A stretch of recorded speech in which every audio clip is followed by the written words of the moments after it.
How I see my creative identity evolving.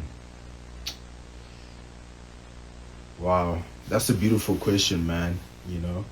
And I think there's a lot of layers to it. I really feel like, my creative identity is evolving. Okay, let me kind of backtrack this story, right? I think throughout my timeline of being conscious of the fact that I'm creating and I am a creative,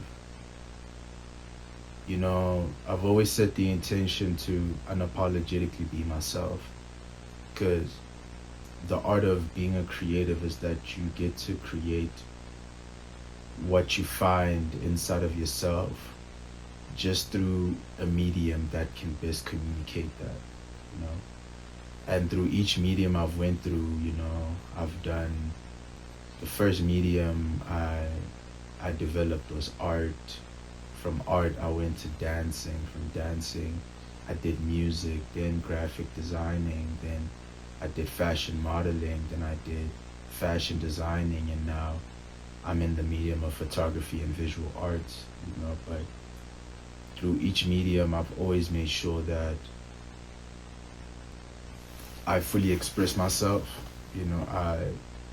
I fully develop my identity based off of who I am and exactly how my being is being reflected through these times. Throughout all of these mediums, I've just set the intention to make sure that I am constantly looking ahead of myself.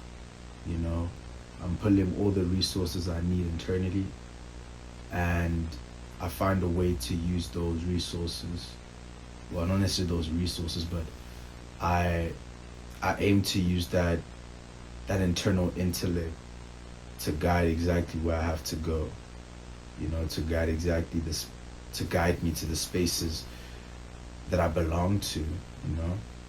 And yeah, man, like being a creative and experiencing that with by being in the room with other people. um, I've gotten to understand that it's so important to respect each person's practice of creating, you know. But I feel like the more I act in honesty and transparency, I feel like majority of speaking of the majority, like the majority of things that I see nowadays are filtered through what other people are gonna think about whatever that the creator has presented.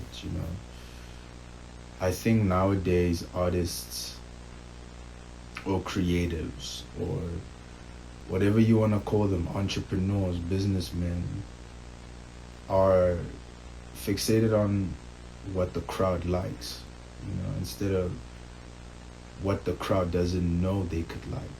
you know I am in that space, and I think my identity is formulated by that statement. I feel like in the world there's two different types of people. There's the person that's gonna make art for consumers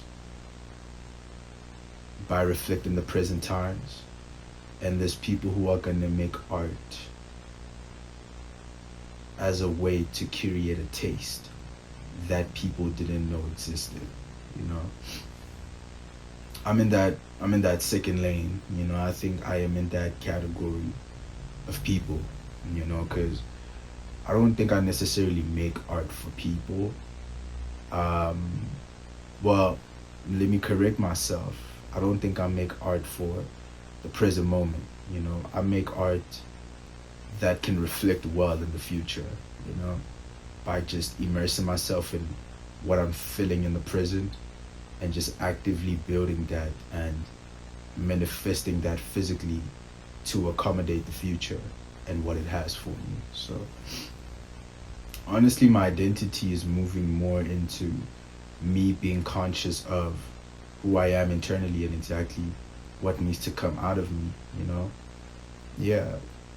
it's less about doing things for people or trying to get a crowd to like what I do or to validate it, you know. I think the likes and the validation comes after immense hard work. You know, it comes after you have confidently put yourself out there enough to be credible of being liked or credible of being respected, you know. They say that, you know, instead of trying to run for attention, you know, ground yourself in your space.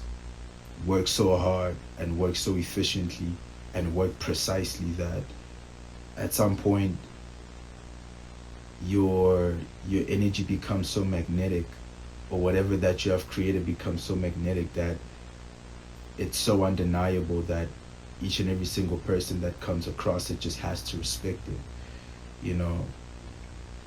So yeah, bro. Yeah. So yeah, man, that's that's just how I see my creative identity evolving, you know, curating a taste that will exist in the future and that will be worthy of being archived as pieces that were done in the present moment, but their purpose is to ultimately serve the future.